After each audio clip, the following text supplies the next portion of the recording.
Anyway, I hope you've been looking at what's been going on here on the Thames, because this is where the whole thing started with Heart of Darkness shipped out. The story was supposedly told to some other sailors down in Gravesend this way, and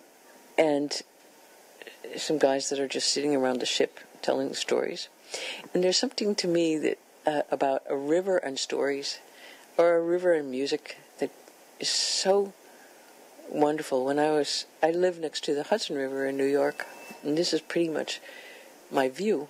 And with music, I always sort of judge whether the music works by just really looking at the river. I worked on a project in that studio with Brian Eno, and we had a kind of directive, I suppose, to a way to judge music, which was if when you were looking at the river, the music made sense and it looked good and not too busy, then it was good. So if it goes with the river, it goes on the record, was our sort of policy. And that's worked for me since then, because there's something about just the way sometimes if music is too forced, or it doesn't really flow in the right way, you can immediately tell by comparing it to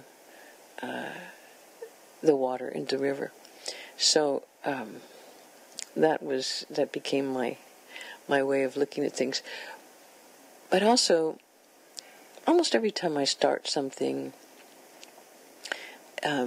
it has to do immediately with a sense of place. So many of the things that I've done start with, well, I live by the Hudson River, or like whatever kind of sense of saying where you are. And I'm going to end with a little story about place, and it's about place and words, and it's a song about, a little story about birds, and it goes like this.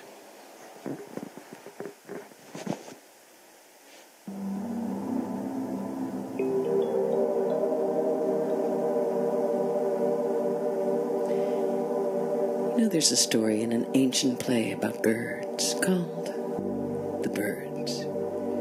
And it's a short story from before the world began. From a time when there was no earth, no land, only air and birds everywhere. But the thing was, there was no place to land, because there was no land. So they just circled around and around, because this was before the world began. And the sound was deafening.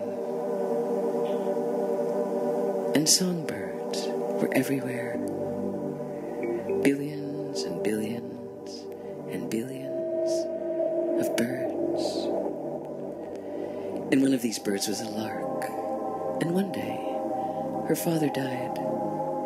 And this was a really big problem, because what should they do with the body? And there was no place to put the body, because there was no earth. And finally, the lark had a solution. She decided to bury her father in the back of her own head. And this was the beginning of memory.